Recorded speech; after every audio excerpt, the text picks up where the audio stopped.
विद्यार्थी मित्रों, गए वखते आपणे ग्रुप परथी सबग्रुप भणी गया અને બે સબગ્રુપ વચ્ચેના રિલેશનની વાત પણ કરી।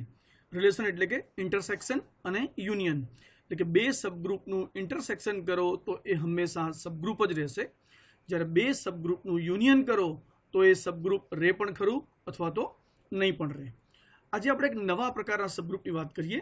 પહેલાં આપણે ડિફાઇન કરીએ કે એ સેટ સબગ્રુપ બનશે કે નહીં બને। ચલો, late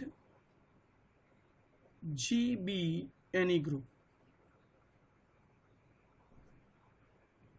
and A is a fixed element of group G। એટલે કોઈ આપણે ગ્રુપ G ની વાત કરીએ છીએ જ્યાં ગ્રુપ G નો એક એલિમેન્ટ ફિક્સ છે। હવે આ એક એલિમેન્ટ જ પકડી રાખીએ આપણે અને એના પરથી એક નવો સેટ ડિફાઇન કરીએ। Let H is equal to આપણે ગ્રુપ G નો કયો એલિમેન્ટ લીધો? A। આ એલિમેન્ટની હવે અલગ અલગ ઘાત લઈએ આપણે, જ્યાં A raised to n where n belongs to Z।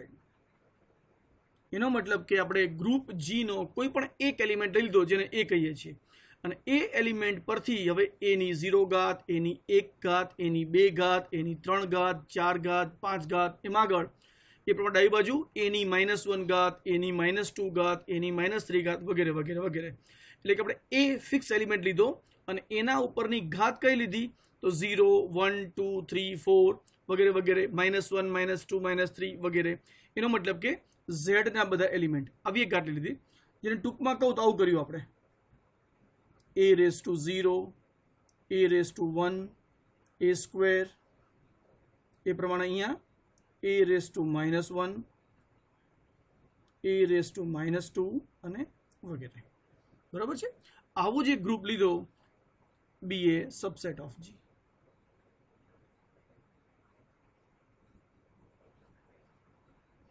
તમે જો G માં ઘણા બધા એલિમેન્ટ હોઈ શકે, A, B, C, D જે પણ ગણો। અહીંયા આપણે એમાંથી એક જ એલિમેન્ટ પસંદ કર્યો અને એ જે પસંદ કરેલો એલિમેન્ટ છે એની જ અલગ અલગ આપણે ઘાત લઈ લીધી અને એ જે ઘાત મળી એને આપણે કીધો H, એટલે કે subset of G। show that this H is always a subgroup of G। આ જે સબસેટ છે એ માત્ર સબસેટ નહીં રહે પણ શું બની જશે? સબ ગ્રુપ બની જશે, રાઈટ? તો આપણે આને સબગ્રુપ સાબિત કરીએ। Okay, here what is H? H is equal to A raised to n જ્યાં n belongs to Z। Subgroup સાબિત કરતા આપણે બહુ ઇઝી વસ્તુ છે, એક જ કન્ડિશન સાબિત કરી દઈશું આપણે। કઈ કન્ડિશન? બે એલિમેન્ટ લઈએ, એક એલિમેન્ટ x લઈએ, ચલો બીજો એલિમેન્ટ y લઈએ। અહીંયા હું એ એટલે નથી બોલતો કે એ ઓલરેડી એલિમેન્ટ છે જ, એક એલિમેન્ટને x કહીએ, બીજાને y કહીએ અને x ઇન્ટુ y નો ઇન્વર્સ, એટલે કે પહેલો એલિમેન્ટ ઇન્ટુ બીજા એલિમેન્ટનો ઇન્વર્સ, એ પણ જો આપણને સેટ H ની અંદર મળી જાય તો કહીશું કે H ઇઝ અ સબગ્રુપ। તો લઈ લઈએ, ચલો, late x and y be any two element of H। પણ H ના બધા એલિમેન્ટ કયા પ્રકારના છે? A ના ઘાતમાં કંઈક, જ્યાં કંઈક ક્યાંથી લેવાનું છે આપણે? Z માંથી। તો લઈ લઈએ, that implies say x is equal to A raised to m and y is equal to A raised to n, જ્યાં m ક્યાંથી મળશે આપણને? Z માંથી, n પણ ક્યાંથી મળશે આપણને? Z માંથી, રાઈટ? H ની ડેફિનેશન પરથી। તો શું મળી ગયું આપણને? x મળી ગયો, y મળી ગયો। જો આપણે સાબિત કરવું હોય two prove H is a subgroup, we have to prove, શું સાબિત કરવું પડે? x ઇન્ટુ y ઇન્વર્સ પણ શેમાં હોવો જોઈએ? H માં હોવો જોઈએ। તો બહુ સિમ્પલ છે, લઈ લઈએ આપણે અહીંયા x into y inverse. x નો મતલબ શું છે? A raised to m। y નો મતલબ શું છે? A raised to n। પણ શું લેવાનું છે આપણે? y નો ઇન્વર્સ। તો શું મળી ગયું આપણને? A raised to m into A raised to -n। આને કેમ લખાય? A raised to m -n। આને જો હું A raised to p કહી દઉં તો શું થાય? વેર p ઇઝ ઇક્વલ ટુ શું છે આપણું m માઇનસ n, પણ m શું છે z નો એલિમેન્ટ, n પણ શું છે z નો એલિમેન્ટ, એટલે કે પૂર્ણાંક સંખ્યાઓ, અને બે પૂર્ણાંક સંખ્યાઓની બાદબાકી કરો તો પણ એ શું રહેવાનો છે, હંમેશા પૂર્ણાંક સંખ્યા જ રહેવાનું છે. એનો મતલબ કે p એ કોનો એલિમેન્ટ થઈ ગયો z નો. તો જો આને આમ લખી શકતો હોઉં a રેસ ટુ p, જ્યાં p બિલોંગ્સ ટુ, આનો મતલબ શું થઈ ગયો a રેસ ટુ p, જ્યાં p કોનો એલિમેન્ટ છે z નો. અને જો એને હું a ના ઘાતમાં કંઈક, જ્યાં આ કંઈક ક્યાંથી મળવાનું છે z માં, તો આ એલિમેન્ટ કોનો એલિમેન્ટ કહેવાય h નો. તો શું મળી ગયું આપણને x into y inverse belongs to h. Therefore for every xy belonging to h implies x into y inverse belongs to h, and therefore h is a subgroup of G.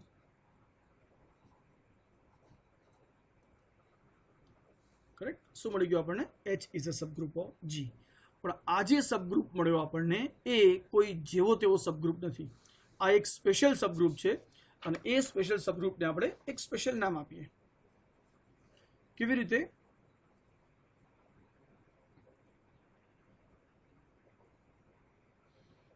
તો જી એ કોઈ પણ group હતું જેમાંથી element એ group જીનો element હતો, અને H એને કેમ લખ્યું આપણે એ ના ઘાતમાં કશુંક, જ્યાં આ કશુંક આપણે ક્યાંથી લેવાનું છે તો ઝેડમાંથી. રાઈટ. એટલે કે એવું બન્યું કે એમાં ભલે ગમે ગ્રુપ જીમાં ભલે ગમે એલિમેન્ટ હોય a b c d e f વગેરે, એમાંથી આપણે કોઈ પણ એક જ એલિમેન્ટ પસંદ કરીએ અને એ એલિમેન્ટની અલગ અલગ ઘાત લઈ લઈએ, અને જો કોઈ આપણે સબસેટ બતાવીએ તો એ આપણને શું મળે છે સબગ્રુપ મળે છે.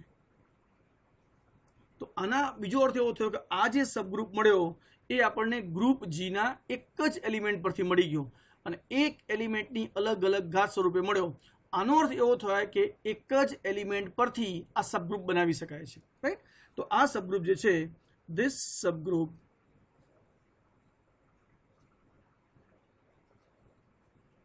is called a cyclic subgroup of G. અને બીજું, આ ગ્રુપ એક એલિમેન્ટ દ્વારા બની ગયું છે, એટલે કે જનરેટ થયું છે. તો પહેલા તો આનો લખીશું, and this subgroup is generated by only one element of a group G, that is A.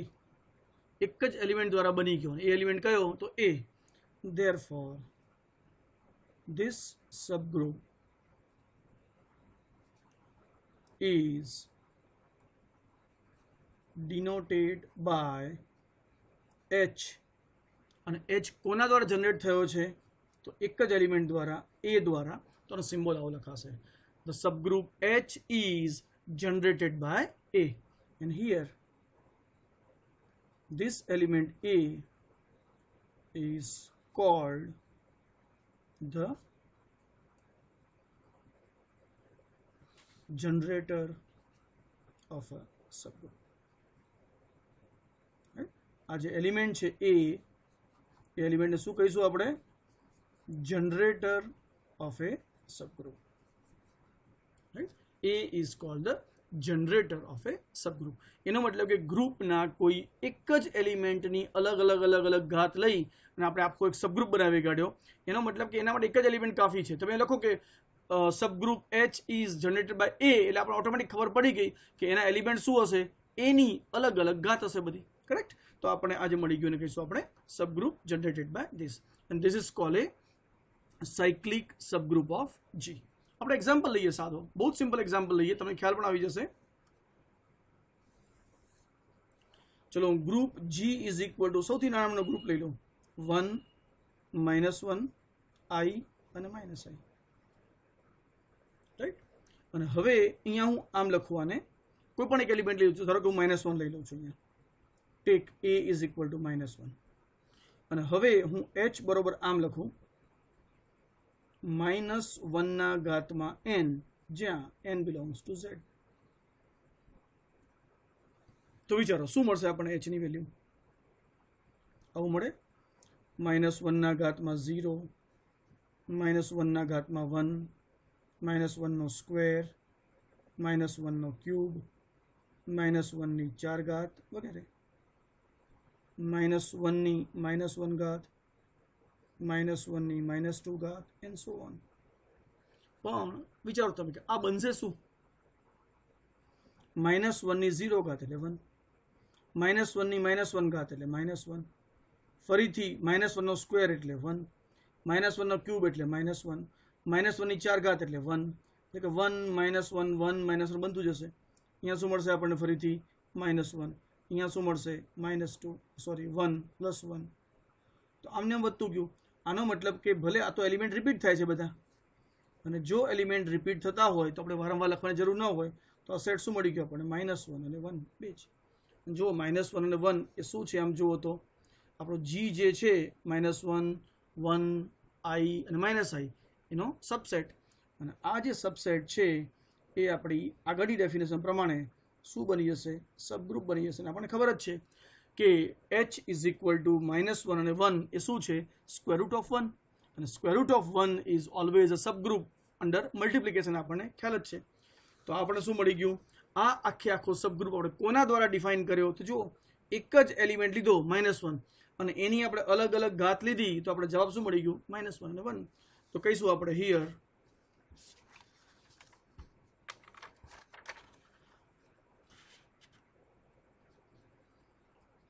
here subgroup h is equal to -1 1 કોનું of a group g is equal to 1 -1 i is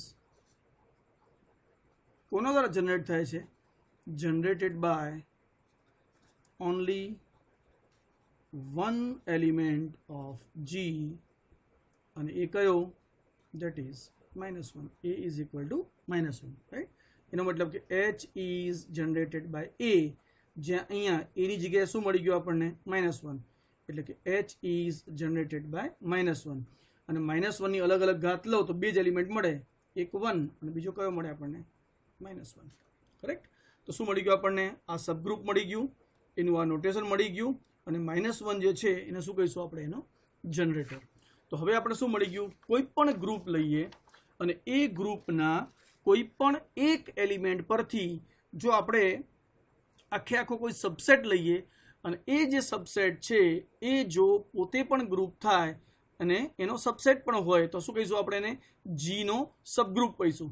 પણ એ subgroup જો એક જ element દ્વારા બની જતો હોય તો આપણે એને કહીશું સાયક્લિક સબગ્રુપ અને જે એક એલિમેન્ટ દ્વારા મળે છે એ એલિમેન્ટને શું કહીશું આપણે એ સબગ્રુપનો જનરેટર કરેક્ટ. તો આપણે વાત કરી ગ્રુપ એ ગ્રુપના કોઈ સબસેટની અને જે સબસેટ જો સબગ્રુપ બને અને એક જ એલિમેન્ટ દ્વારા જનરેટ થાય તો આપણે કહીશું એને cyclic subgroup of a group G. એનાથી આગળ વધીએ આપણે એ તો વાત કરી જ આપણે કોઈ ગ્રુપ લઈએ ગ્રુપનો કોઈ એલિમેન્ટ લઈએ એ એલિમેન્ટની અલગ અલગ ઘાત લઈએ અને જો એનો સેટ બનાવીએ અને એ ગ્રુપનો સબસેટ થાય તો શું બને છે સબગ્રુપ બને છે અને સાયક્લિક સબગ્રુપ બને છે. પણ કદાચ એવું બને ખરું કે કોઈ એક ગ્રુપ લઈએ એ ગ્રુપનો આપણને કોઈ એક એલિમેન્ટ એવો મળી જાય કે એ એલિમેન્ટની જો અલગ અલગ ઘાત લેવામાં આવે તો એ સબસેટ નહીં આખું ગ્રુપ જ થઈ જાય અને જો એ આખું ગ્રુપ થઈ જાય તો જેમ પહેલામાં આપણે સબ ગ્રુપને સાયક્લિક કહેતા હતા એમ અહીંયા શું કહીશું આપણે આખા ગ્રુપને જ આપણે સાયક્લિક કહી દઈશું. જેમ કે હું ફરીથી એ જ એક્ઝામ્પલ લઉં છું. જુઓ તમે ફરીથી આ જ એક્ઝામ્પલ લઈએ g is equal to 1 -1 i -i. આપણે ખબર છે કે આ જે છે એ મલ્ટિપ્લિકેશન માટેનું ગ્રુપ છે કરેક્ટ.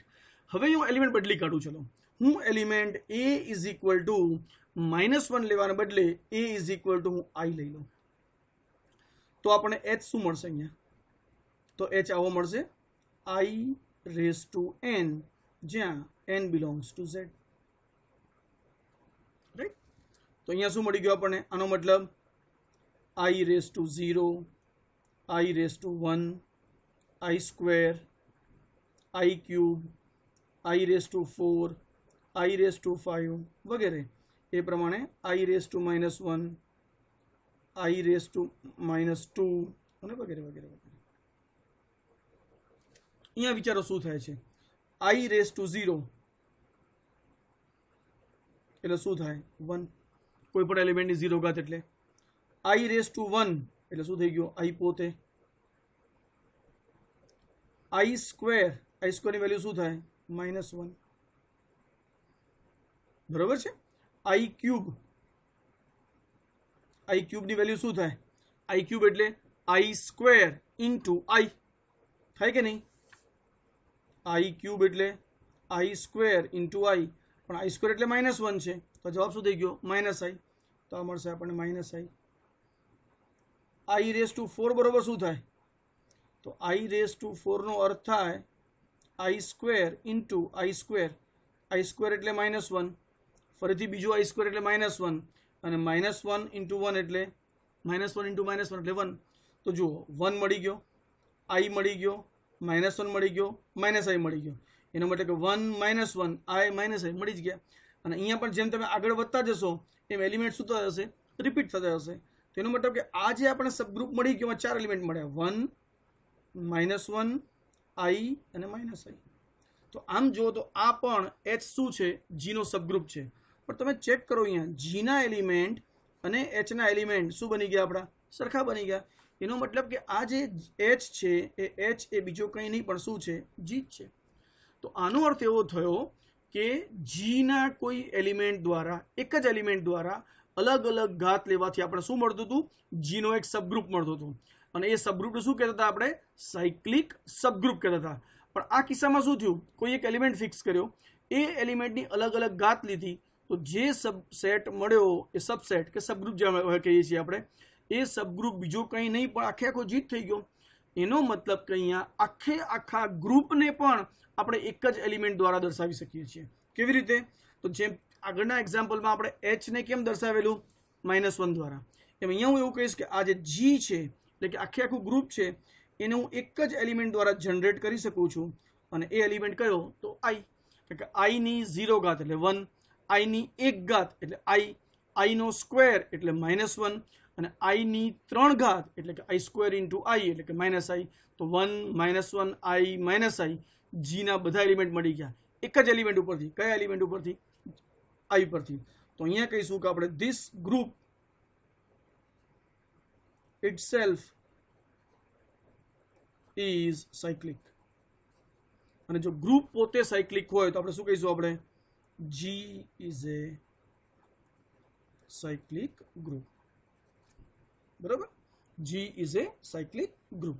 તો આપણે બે વસ્તુ મળી ગઈ હવે કે જો ગ્રુપનો કોઈ પણ એલિમેન્ટ લઈ લઈએ, એ એલિમેન્ટ દ્વારા જનરેટ થતો સબસેટ એ જો G નો પ્યોરલી એટલે કે પ્રોપર સબસેટ હોય તો એ સબસેટ જે બનશે એ શું બની જશે?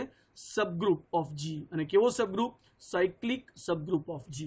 પણ જો G નો કોઈ એલિમેન્ટ એવો મળે કે એની અલગ અલગ ઘાત લઈએ, એટલે કે એને જનરેટર તરીકે લઈએ, અને એ જે સબગ્રુપ મળવું જોઈએ સબગ્રુપ પોતે જો આખો G થઈ જાય, તો જેમ પહેલામાં આપણે સબગ્રુપને સાયક્લિક કહેતા હતા, એમ અહીંયા આપણે આખા ગ્રુપને સાયક્લિક કહીશું. એટલે કહીશું કે G is a cyclic group and the generator of G is I. Correct?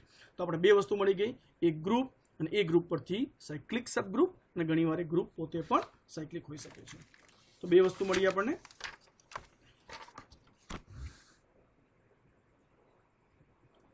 આજે વાત કરીએ આપણે એ મલ્ટિપ્લિકેશન વાત કરી.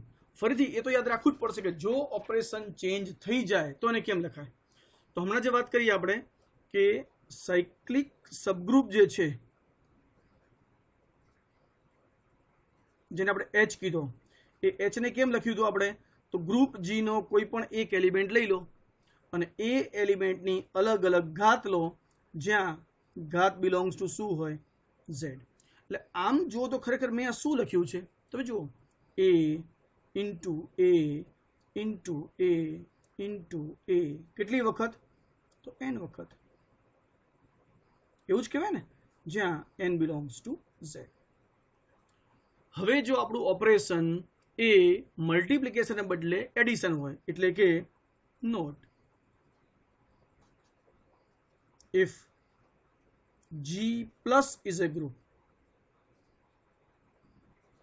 જો G પ્લસ ગ્રુપ હોય અને A બિલોંગ્સ ટુ કોઈ પણ એલિમેન્ટ G હોય, તો હવે જે આ H છે જેને આપણે કેમ લખતા હતા A ના ઘાતમાં n, એને આપણે શું લખવું પડે, આપણે A પ્લસ A એ પ્રમાણે પ્લસ A કેટલી વખત, n વખત.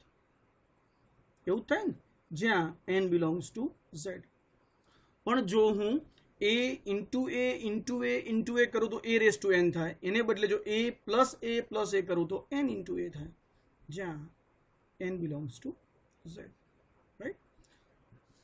તો જો આપણું ઓપરેશન મલ્ટિપ્લિકેશનનું હોય તો સાયક્લિક સબગ્રુપ a ના ઘાતમાં n જેવું થશે, અને જો આપણું ગ્રુપ એડિશન માટેનું હશે તો એનું જે સાયક્લિક સબગ્રુપ છે એ a ના ઘાતમાં n ના બદલે n ઇન્ટુ a થઈ જશે.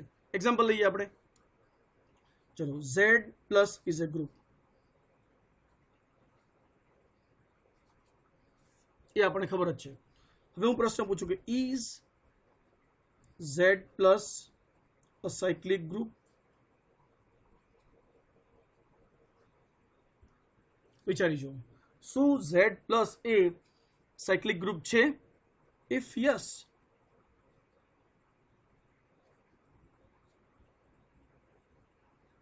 what is the generator of z? જો સાયક્લિક ગ્રુપ હોય તો એનું જનરેટર શું થશે, ચેક કરો. એટલે તો વિચારવું પડશે કે આ જનરેટર થશે કે નહીં, અથવા સાયક્લિક ગ્રુપ થશે કે નહીં. z ને કેમ લખીએ છીએ આપણે? 0 1 2 3 4 વગેરે, -1 -2 -3 વગેરે. અહીંયા તમે વિચારો, આપણને કોઈ એક એલિમેન્ટ એવો મળે ખરો કે જે એલિમેન્ટને આપણે આ પ્રમાણે લખી શકીએ, n ઇન્ટુ a, જ્યાં n belongs to z. Is it possible?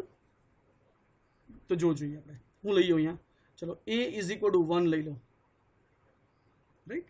અને 1 લઉં તો, અને જો આમ લખું h is equal two n into a, જ્યાં n બિલોંગ્સ ટુ z, જે આપણી ડેફિનેશન છે. તમે જુઓ, આપણે એની વેલ્યુ શું લીધી છે? 1. જો એની વેલ્યુ હું 1 લઉં તો શું મળશે અહીંયા આપણને?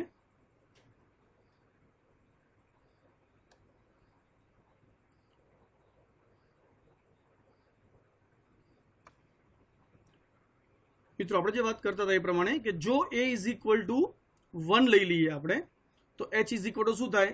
n ઇન્ટુ a, જ્યાં n બિલોંગ્સ ટુ z. હવે તમે જુઓ, જો હું એની વેલ્યુ 1 મૂકી દઉં, શું થઈ ગયું? n ઇન્ટુ 1, જ્યાં n બિલોંગ્સ ટુ z. હવે તમે જુઓ તો કેટલું સરસ થઈ ગયું. n ઇન્ટુ 1 નો મતલબ n, જ્યાં n બિલોંગ્સ ટુ z. તો આ શું મળ્યું આપણને?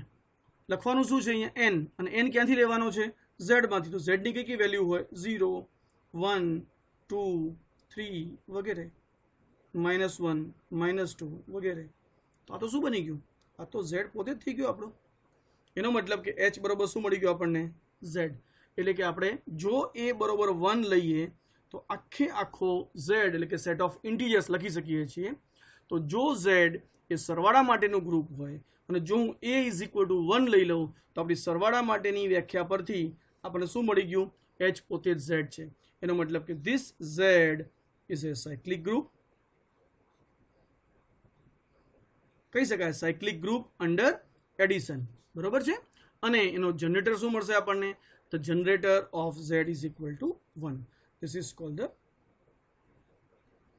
Generator of z plus, right.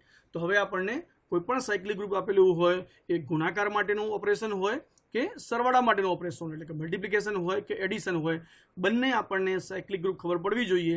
Multiplication હોય તો a ના પાવરમાં લેવાનું, એટલે a ની 1 ઘાત 2 ઘાત 3 ઘાત 4 ઘાત વગેરે વગેરે. અને જો એડિશન હોય તો a પ્લસ એવું થાય. એનો મતલબ કે a 2a 3a 4a 5a એ પ્રમાણે na એવું થશે. અને એ જે મળશે આપણને એ પણ સાયક્લિક સબગ્રુપ મળશે, જે સબગ્રુપ આપણું એડિશન માટે કહીશું. તો આપણે બંને પ્રકારના સબગ્રુપ મળી ગયા, એડિશન માટે અને મલ્ટિપ્લિકેશન માટે.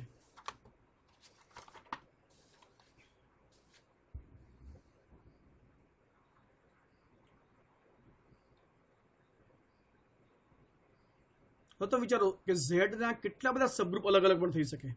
જેમ કે ઝેડ ઇઝ ઇક્વલ ટુ આપણે લખ્યું 0 1 2 3 4 એ પ્રમાણે -1 -2 વગેરે. જો હું એને a ઇઝ ઇક્વલ ટુ 1 થી જનરેટ કરું, એટલે કે જો હું આ 1 ને જનરેટર લઉં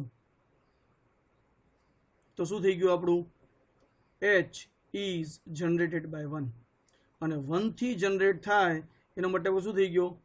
n ઇન્ટુ 1, જ્યાં n બિલોંગ્સ ટુ z. એનો મતલબ કે n પોતે જ્યાં n બિલોંગ્સ ટુ z. અને આનો અર્થ થઈ ગયો આખો z પોતે, એટલે 0 1 2 -1 -2. હવે તો વિચાર કે હું 1 ને બદલે બીજું કોઈ લઉં. ધારો કે હું a ઇઝ ઇક્વલ ટુ 2 લઉં જનરેટર, તો શું થાય? તો h ઇઝ જનરેટેડ બાય 2 થયું. અને h ઇઝ જનરેટેડ બાય 2 એટલે કે n ઇન્ટુ 2, જ્યાં n બિલોંગ્સ ટુ z. તો શું થાય?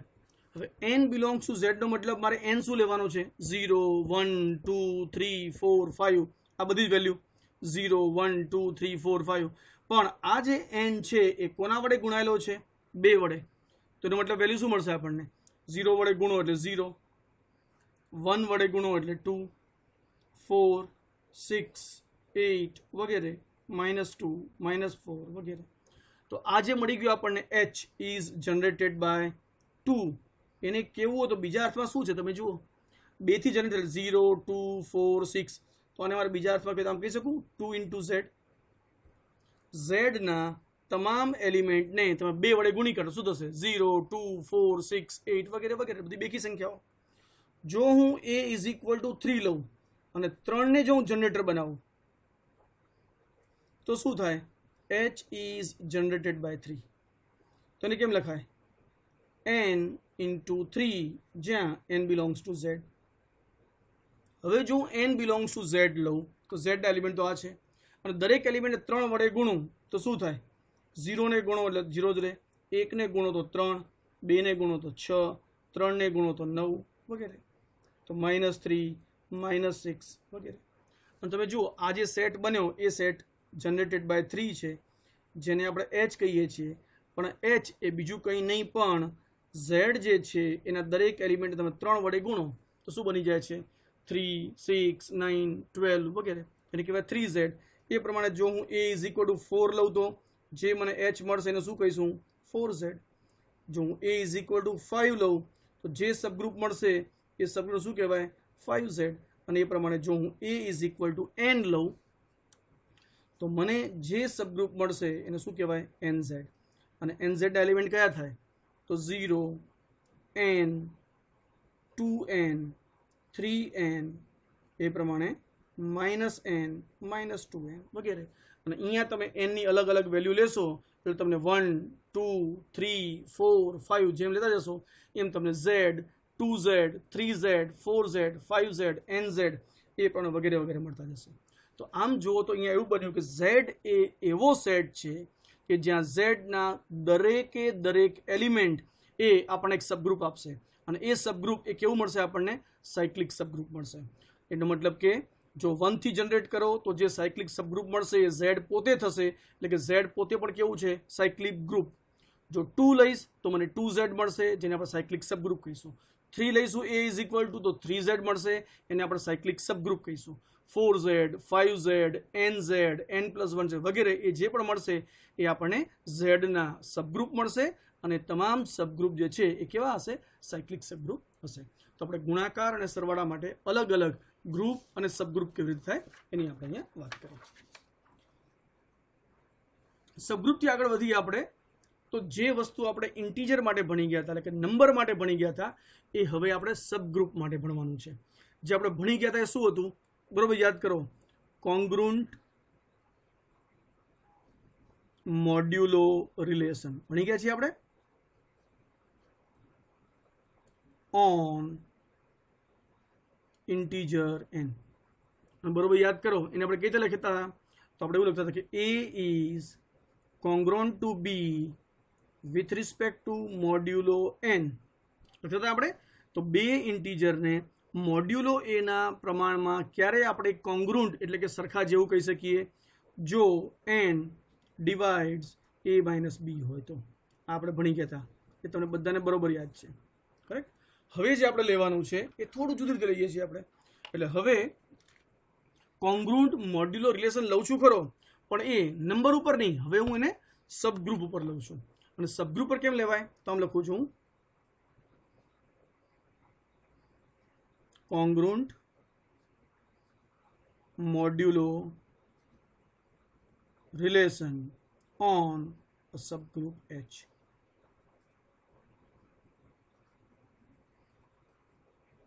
of a group G. કોઈ એક ગ્રુપ આપેલું હોય, એનું સબગ્રુપ ખબર હોય, તો એના સબગ્રુપ ઉપર આપણે કોંગ્રુન્ટ મોડ્યુલો રિલેશન કેવી રીતે ડિફાઇન કરી શકીએ? જેમ આપણે ઇન્ટીજર્સ એટલે કે નંબર્સ ઉપર આપણે કોંગ્રુન્ટ મોડ્યુલો રિલેશન ડિફાઇન કર્યું હતું, એક્ઝેક્ટલી એવું આપણે સબગ્રુપ પર કહીએ. પહેલાં આપણે ડેફિનેશન લઈ લઈએ આપણે એની.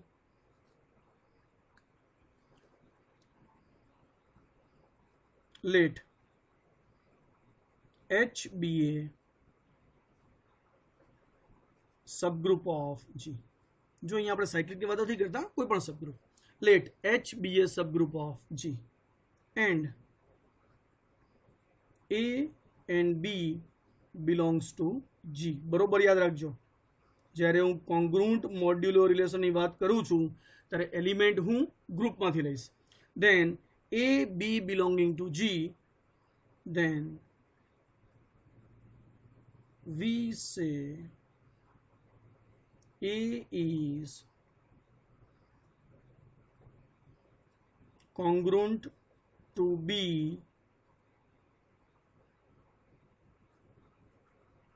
with respect to મોડ્યુલો H. જો અહીંયા આપણે જે વાત કરી છે કોના માટે કરીએ છીએ? એ બી ને કોંગ્રુન્ટ છે, પણ એ ને બી નંબર નથી. અહીંયા એ ને બી શું છે? કોઈ એક સબગ્રુપના બે એલિમેન્ટ છે. તો સબગ્રુપના કોઈ પણ બે એલિમેન્ટ એચ સબગ્રુપ છે, એ બંને કોંગ્રુન્ટ ક્યારે થાય? ઇફ પહેલો એલિમેન્ટ ઇન્ટુ બીજા એલિમેન્ટનો ઇન્વર્સ એ શેમાં આવેલો હોય? સબગ્રુપમાં આવેલો હોય તો, રાઈટ? ટૂંકમાં ઇન શોર્ટ, જો મારે સિમ્બોલિક ફોર્મમાં લખું તો આમ લખાય, element A is congruent to બી. પેલા આપણે મોડ્યુલો એન લખતા હતા ને, અહીંયા મોડ્યુલો એન લખતા હતા, હવે મોડ્યુલો એને બદલે શું લખીશું આપણે? With respect to modulo H, એટલે કે સબગ્રુપ માટે A is congruent to B with respect to modulo H, જ્યાં એ ને બી શું છે? એ અને બી બંને એચના એલિમેન્ટ નથી. કોના એલિમેન્ટ છે? એ અને બી બંને જીના એલિમેન્ટ છે. વિચારો, જીના એલિમેન્ટમાંથી પહેલો એલિમેન્ટ ઇન્ટુ બીજા એલિમેન્ટનો ઇન્વર્સ એ જો આપણે એચની અંદર મળી જાય તેવું કહીશું કે આ એ બીને સરખા જેવો લાગશે. કોના પ્રમાણમાં? તો એચની દ્રષ્ટિએ. એટલે કે A is congruent to B with respect to modulo H if A into B inverse belongs to H. Correct? આ આપણી ડેફિનેશન થઈ ગઈ કોંગ્રુન્ટ મોડ્યુલો રિલેશન. પણ કોના માટે? નંબર માટે નહીં, પણ સબગ્રુપ માટે. હવે બીજી રીતે વાત કરીએ આપણે કે જો આપણું ઓપરેશન કયું હોય? સરવાળા માટેનું, ગુણાકારને બદલે. એટલે કે આમ હોય, H is A subgroup of G ના બદલે જો G પ્લસ હોય, હું એકલો G કહું એનો મતલબ કે મલ્ટિપ્લિકેશન માટે છે. જો G પ્લસ હોય તો કેમ લખાય? ને આમ લખાશે. તો four A B belonging to G, A is congruent to B with respect to modulo H. ક્યારે કહેવાય? તો વિચારો, A into B inverse. તો ઇન્ટુ એટલે ગુણાકાર, ગુણાકાર બદલે અહીંયા શું આવશે? પ્લસ. બી ઇન્વર્સ, પણ સરવાળા માટે ઇન્વર્સ કોને કહેવાય? Minus B belongs to H હોય તો.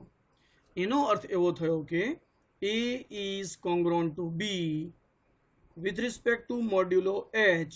એ જો સરવાળા માટેનું ગ્રુપ હોય તો આપણે એ બી ઇન્વર્સને બદલે શું કહીશું? A minus B belongs to H હોય તો. કરેક્ટ.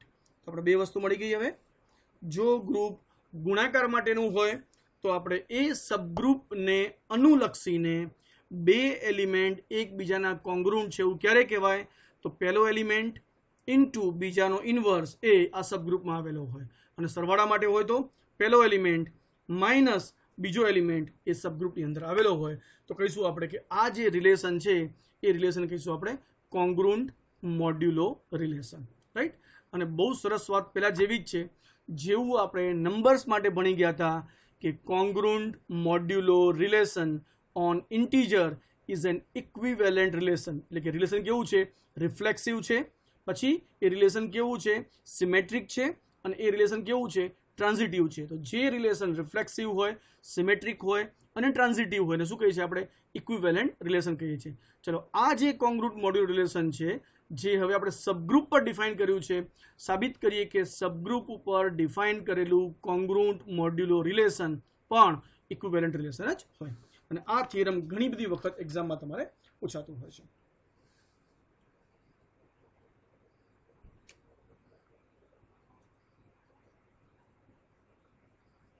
So that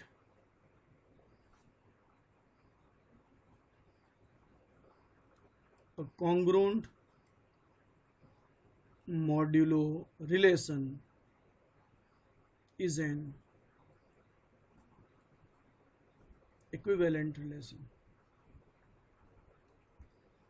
અહીંયા જે કોંગ્રુન્ટ મોડ્યુલો રિલેશન વાત કરીએ છીએ કોના પરનું? તો ખાસ લખીશું આપણે કોંગ્રુન્ટ મોડ્યુલો રિલેશન કોના પરનું? Defined on A subgroup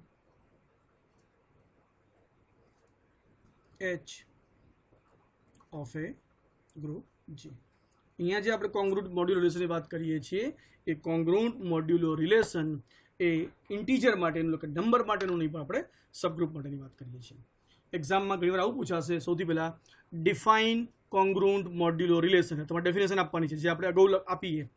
A definition આપ્યા પછી એકાદ એક્ઝામ્પલ લઈ અને તમારે આ થિયરમ આપણે સાબિત કરવું પડશે. ચલો, સાબિત શું કરવું છે અહીંયા આપણે? We have to prove. ચલો, એક કામ કરીએ આપણે. હું ડેફિનેશનના ફોર્મમાં લઈ લઉં છું, તમને ખાસ યાદ હોય તો પહેલાં ડેફિનેશન જો પૂછે કે ડિફાઇન કોંગ્રુન્ટ મોડ્યુલો રિલેશન, તો ડેફિનેશન કેમ આપશો આપણે? તો કહીશું આપણે ડેફિનેશન પહેલાં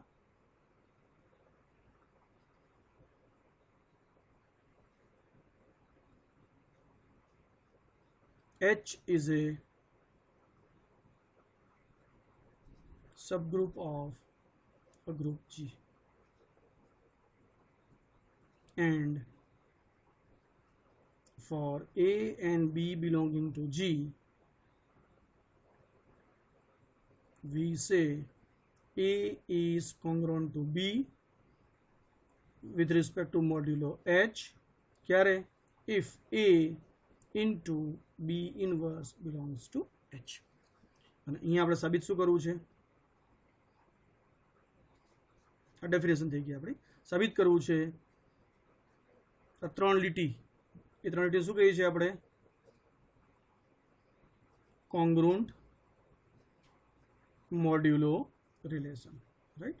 આપણે સાબિત કરવું છે આ કોંગ્રુન્ટ મોડ્યુલો relation is an equivalent relation.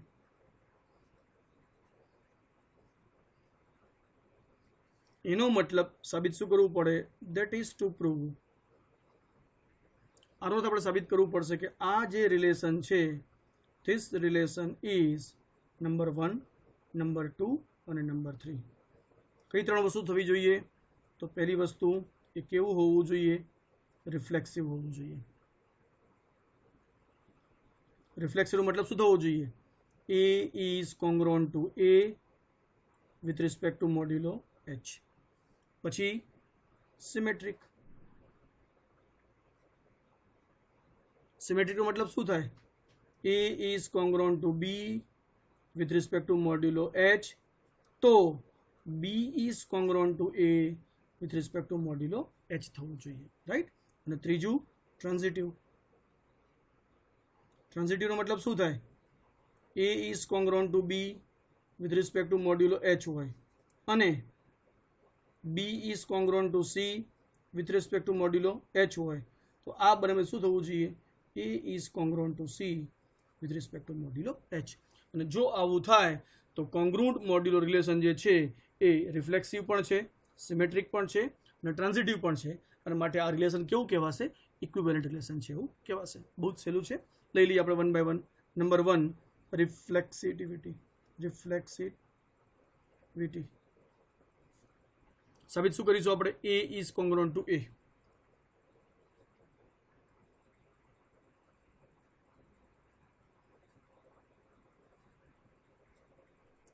Okay, એક જ લીટીનો આન્સર છે. વી know that what is A into A inverse? A into A inverse is equal to identity. અને આઈડેન્ટિટી એ તો હંમેશા H નો એલિમેન્ટ હોય જ. કેમ? Because H is a subgroup. કારણ કે H સબગ્રુપ છે ને સબગ્રુપ કોને કહેવાય? જે પોતે ગ્રુપ જેવું જ હોય અને પોતે ગ્રુપ જેવું હોય તો આઈડેન્ટિટી તો હોવું જ જોઈએ. એનો મતલબ કે A ઇન્ટુ A ઇન્વર્સ એ હંમેશા આઈડેન્ટિટી થાય અને આઈડેન્ટિટી હંમેશા H નો એલિમેન્ટ થાય. તો આનો અર્થ એવો થઈ ગયો કે A ઇન્ટુ A ઇન્વર્સ જે છે એ તો હંમેશા H નો એલિમેન્ટ હોય ને હોય જ. તો જો શું થઈ ગયું આપણું? જો આપણી પાસે એવું હોય A into B inverse belongs to H હોય તો એને શું કહેવાય? A is congruent to B. તો B ને બદલે જો A ઇન્ટુ A ઇન્વર્સ હોય તો શું કહેવાય? A is congruent to A. That implies A is congruent to A with respect to modulo H. કોના પરથી? બાય ડેફિનેશન, વ્યાખ્યા પરથી જ ખબર પડી ગઈ આપણને કે એનો મતલબ કે A is congruent to A થશે. And therefore this relation is reflexive. તો એક કામ તો આપણે એક લીટીમાં પતી ગયું. નેક્સ્ટ સિમેટ્રિક લઈએ આપણે.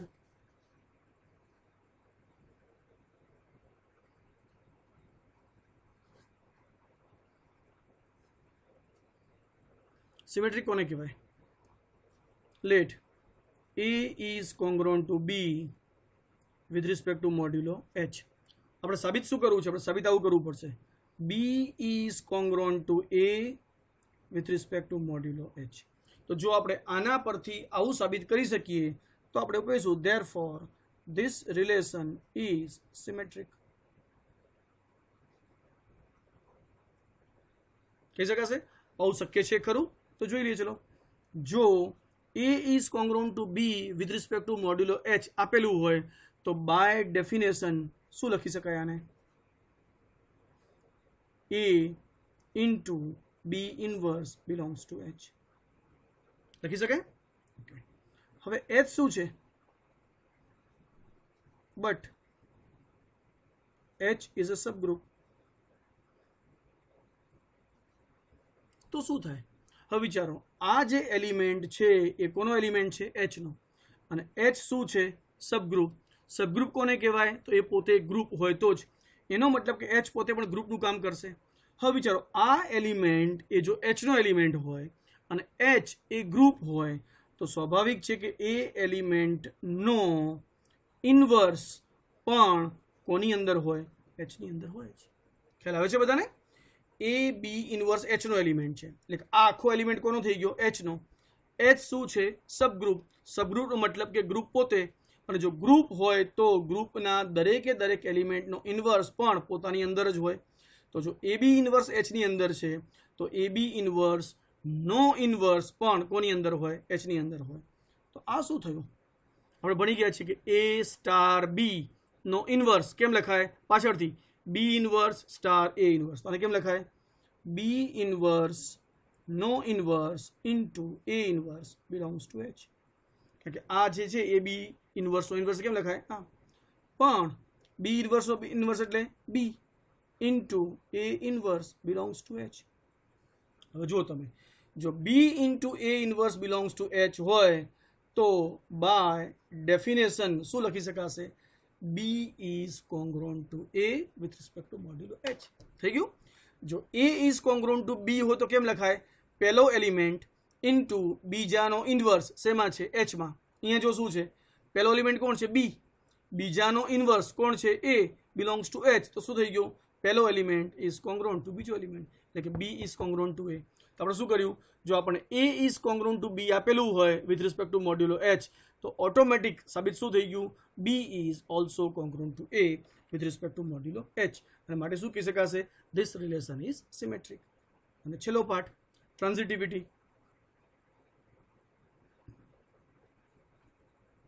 ટ્રાન્ઝિટિવિટી કોને કહેવાય, તો આપેલું શું છે અહીંયા, A is congruent to B with respect to modulo H and B is congruent to C with respect to modulo H.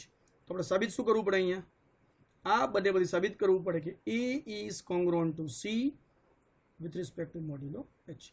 એટલે કે A જો B ને કોંગ્રુઅન્ટ હોય, B એ C ને કોંગ્રુઅન્ટ હોય, તો ટ્રાન્ઝિટિવિટી કોને કહેવાય, જો સીધું જ A એ C ને કોંગ્રુઅન્ટ થઈ શકતું હોય તો આ તો ખૂબ સહેલું છે.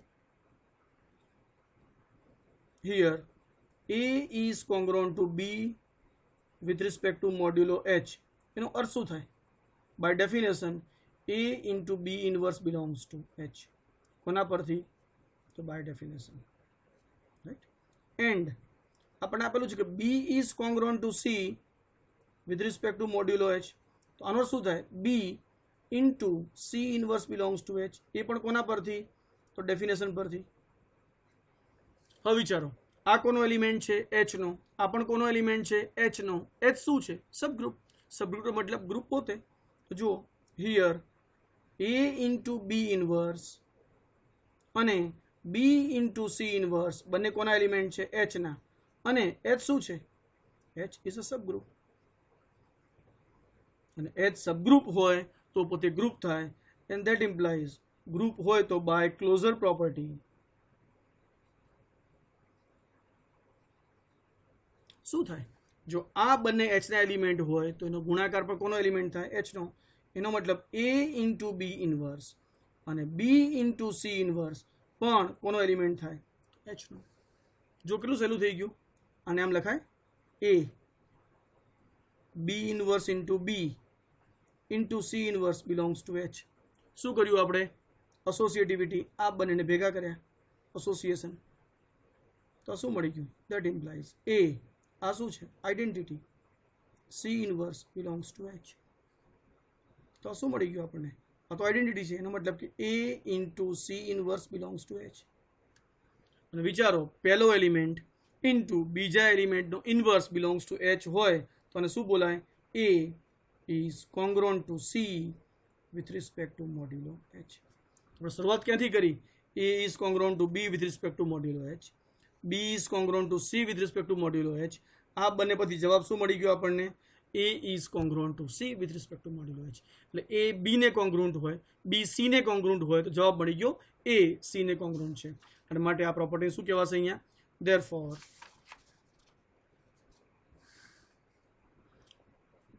this relation is transitive.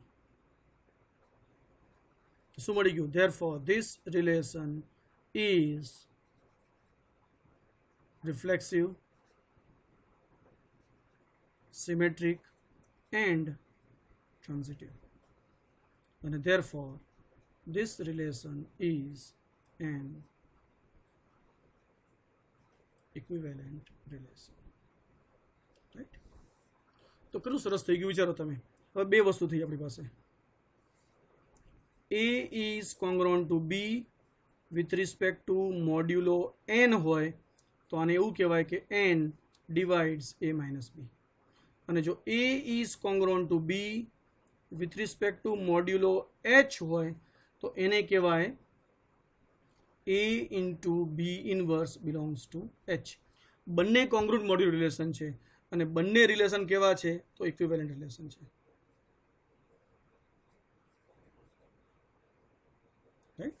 તો હવે આ બંને વચ્ચે કોઈ સંબંધ ખરો, આ પ્રશ્ન ઉભો થયો, કારણ કે આને કોંગ્રુઅન્ટ મોડ્યુલો રિલેશન કહીએ છીએ, નીચેનાને કોંગ્રુઅન્ટ મોડ્યુલો રિલેશન કહીએ છીએ. ઉપરનું કોંગ્રુઅન્ટ ઇન્ટીજર માટે છે, નીચેનું કોંગ્રુઅન્ટ સબગ્રુપ પર નક્કી કરેલું છે. બંનેની ડેફિનેશન અલગ થાય છે, પહેલામાં n divides A minus B આવે છે, અહીંયા A B inverse belongs to H આવે છે, અથવા બીજા અર્થમાં જો અહીંયા જેમ લખ્યું છે આપણે તેવું બી આશ્રયવાળા માટે વાત કરી હતી એટલા માટે વાત છે અહીંયા. તો અહીંયા જો આપણે સરવાળા માટે ગ્રુપ લઈએ તો આવું થશે, અહીંયા a minus B belongs to H એવું થાય ને. તો અહીંયા a minus B belongs to H થાય છે, અહીંયા n divides a minus B થાય છે. તો એ બંને વચ્ચે એવું તો n divides a B inverse, right. તો આ બંને વચ્ચે એવું શું રિલેશન છે કે જે રિલેશન બંનેને કોંગ્રુટ મોડ્યુલ રિલેશન કહે છે, અને બંને કોંગ્રુટ મોડ્યુલ રિલેશન ઇક્વિવેલન્ટ રિલેશન છે. તો શું આ બંને એકબીજાના કઝિન થતા હશે? તો કહી શકાય કે એકબીજાના કહેવાય ને કાકા બાપાના કે મામા ફઈના કે એવા છોકરા થતા હશે કે છોકરી થતી હશે. તો આ વચ્ચે શું રિલેશન છે એ પણ આપણે બહુ જલ્દી અત્યારે એસ્ટાબ્લિશ કરી દઈએ, અને એ પણ બહુ જ સિમ્પલ છે. એક નાનું એક્ઝામ્પલ લઈએ, તમને તરત ખ્યાલ પણ આવી જશે. અને આપણો સર્વસંપન્ન એક્ઝામ્પલ જે બધામાં ચાલે, જેને શું કહીશું આપણે, જો બટાકા જેવું કામ કરે એવું કહેવાય ને. બટાકા કોને કહેવાય? એ કોઈ પણ શાકમાં ચાલી જાય. એને તમે ગવાર જોડે મૂકો તો પણ ચાલે, ને ટીંડોળા જોડે મૂકો તો પણ ચાલે, રીંગણ જોડે મૂકો તો પણ ચાલે, ને દૂધી જોડે મૂકો તો પણ ચાલે. એમ ઝેડ એ આપણો એવો સેટ છે કે જેને આપણે કોઈ પણ જગ્યાએ એક્ઝામ્પલ તરીકે લેવો હોય એ બધા જોડે ચાલી જાય છે. તો ઝેડ શું મળી ગયું આપણને અહીંયા? 0, 1, 2, 3, 4 વગેરે, -1, -2 આ પ્રમાણે. ચલો એનું એક સબગ્રુપ લઉં. ચલો સબગ્રુપ આવું લઈએ આપણે 3Z વાળું. હવે ખબર પડી ગઈ છે આપણે કીધું ને 1Z, 2Z, 3Z, 4Z બધા સબગ્રુપ છે, બધા સાયક્લિક છે. 3Z એલિમેન્ટ કયા હોય? તો 0 તો હોય જ, બધા 3ના ગુણાંક વાળા, 3, 6, 9, 12 વગેરે, -3, -6 એન્ડ સો ઓન. હવે ચેક કરીએ આપણે કે અહીંયા ઝેડના એવા કયા એલિમેન્ટ છે કે જે આ સબગ્રુપ માટે કોંગ્રુન્ટ થાય છે, અને કયા એલિમેન્ટ છે જે કોંગ્રુન્ટ નથી થતા. ચલો વિચારીએ આપણે. જુઓ, હું ચલો લઈ લો a = 5 લઉં અને b = 2 લઉં. આ આપણને ખબર છે ગ્રુપ કોના માટે થવાનું છે? સરવાળા માટે. અને જ્યારે ગ્રુપ સરવાળા માટે હોય ને સબગ્રુપ સરવાળા માટે હોય ત્યારે કન્ડિશન a b ઇન્વર્સ નહીં આવે, તો કન્ડિશન કઈ આવશે આપણી? a માઇનસ બી વાળી આવશે, રાઈટ. ચલો a માઇનસ બી શું થાય અહીંયા? તો a માઇનસ બી = 5 - 3, અને 5 - 3 એટલે શું થાય? 3. અને તમે જો 3 બિલોંગ્સ ટુ એચ કહી શકીશ, કારણ કે એચ શું છે આપણો? 3Z, અને 3 એમાં આવેલો છે. તો માટે શું કહી શકાશે અહીંયા? a એટલે 5 is congruent to 2 with respect to modulo h. કહી શકાશે? ગુડ. ચલો હું a = 11 લઉં અને b = હું લઉં 5. તો what is a minus b? a minus b = 11 - 5. 11 - 5 = 6. 6 પણ કોનો એલિમેન્ટ છે? તો h નો એલિમેન્ટ છે. this belongs to h. h એટલે આપણો 3Z. તો માટે શું કહેવાશે અહીંયા? a minus b belongs to h. માટે a is congruent to b, એટલે 11 is congruent to 5 with respect to modulo h.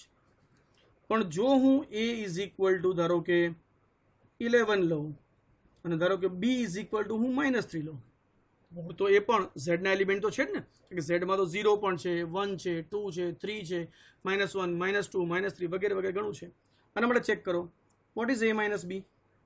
તો a માઇનસ બી એટલે a એટલે 11 માઇનસ અને b એટલે -3 છે પાછું અહીંયા.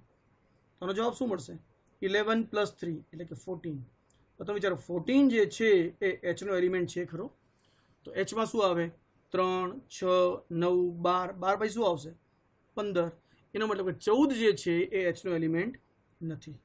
અને જો 14 એ h નો એલિમેન્ટ ન હોય એનો મતલબ કે આ a = 11 અને b = -3 માટે a માઇનસ બી એ h માં નથી આવેલો, અને માટે કહેવાશે 11 is not congruent to -3 with respect to modulo h. Is it clear બધાને કે ક્યારે કોંગ્રુન્ટ થાય અને ક્યારે કોંગ્રુન્ટ ન થાય? હવે આ જ બધી વસ્તુ હું ફરીથી લખું છું, જુઓ તો તમને વધારે ખ્યાલ આવશે. એટલે કે ફરીથી હું આ જ લઉં છું. મારો z = 0, 1, 2, 3 વગેરે, -1, -2 વગેરે. h બરોબર મેં શું લીધા છે? 3Z લીધા છે, એટલે કે 0, 3, 6 એ પ્રમાણે -3 વગેરે. અહીંયા મને આવું મળ્યું. 5 is congruent to 2 with respect to modulo h. Is it right? આપણે મળ્યું. હવે તમે જુઓ આ મારો h શું છે? મારો h એ આમ જો તો ખરેખર 3z છે. એટલે હું ઇન જનરલ જો h જે છે એને હું nz ના ફોર્મમાં કહું તો આ એક્ઝામ્પલ માટે આપણો n બરોબર શું છે? 3 કહી શકાય. તો અહીંયા તમે જુઓ હવે હું જો આમ લખું 5 - 2 તો આન્સર શું મળે છે મને? 3. તો એવું કહી શકાય કે 3 ડિવાઇડ્સ 3. અને જો હું h is equal two nz લેતો હોઉં તો આ એક્ઝામ્પલ માટે મારો n બરોબર શું છે? 3. એનો મતલબ n ડિવાઇડ્સ આ 3 એટલે શું થઈ ગયું? 5 - 2 કહેવાય. તમે જુઓ શું રિલેશન મળે છે આપણને. આ જ રિલેશન જે સબગ્રુપ માટે હતું એ જ રિલેશન આપણને ઇન્ટીજર માટે પણ મળી ગયું. બીજો એક્ઝામ્પલ જુઓ. 11 is congruent to 5 with respect to modulo h, જ્યાં h શું છે આપણો? 3z.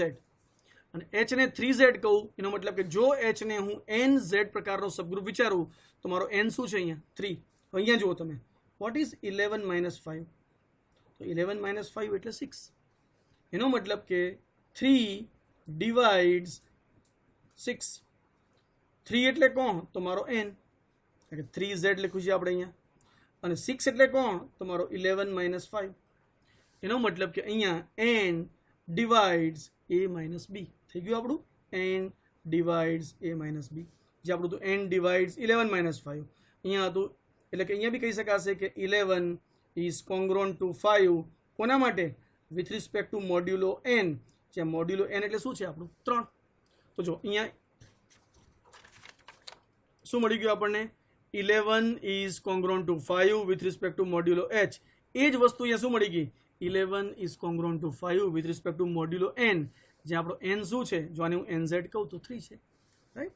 અને તમે આ વિચારો અહીંયા કે 11 is not congruent to -3 with respect to modulo h. એનો મતલબ અહીંયા શું મળતું હતું આપણને? 11 - -3 does not belongs to h, એટલે કે 14 does not belongs to h. Exact અહીંયા જુઓ તમે તો શું થાય? What is 11 - -3? 11 - -3 is equal to 14. અને સ્વાભાવિક છે કે 3 એ 14 ને નહીં ભાગે, એટલે 3 ડઝ નોટ ડિવાઇડ્સ 14, એટલે કે n ડઝ નોટ ડિવાઇડ્સ 11 - -3.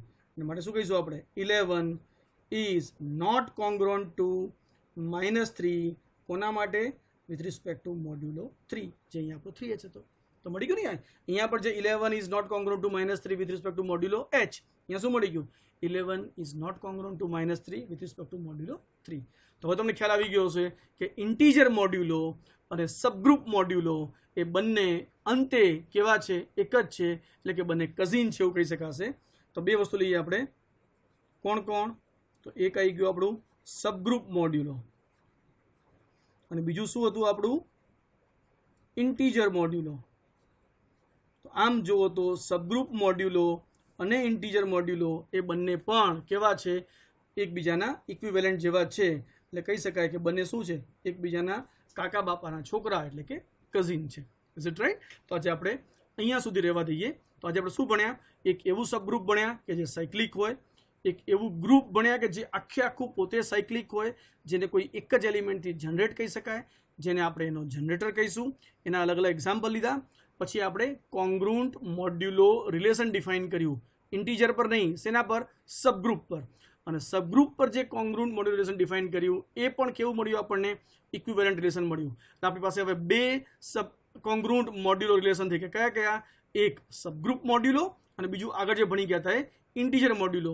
અને છેલ્લે આપણે એ નિષ્કર્ષ પર પહોંચ્યા કે બંને મોડ્યુલો એટલે કે સબગ્રુપ મોડ્યુલો અને ઇન્ટીજર મોડ્યુલો એ એકબીજાના કાકા બાપાના છોકરાઓ છે, અને બંનેનો અર્થ આમ જુઓ તો લાંબા ગાળે એક જ થાય છે. રાઈટ? તો આજે આપણે અહીંયા રહેવા દઈએ.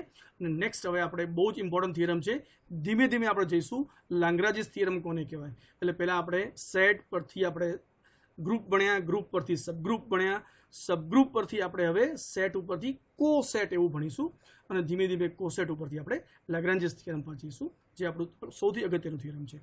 આજે આપણે અહીંયા રહેવા દઈએ છીએ. Thank you very much.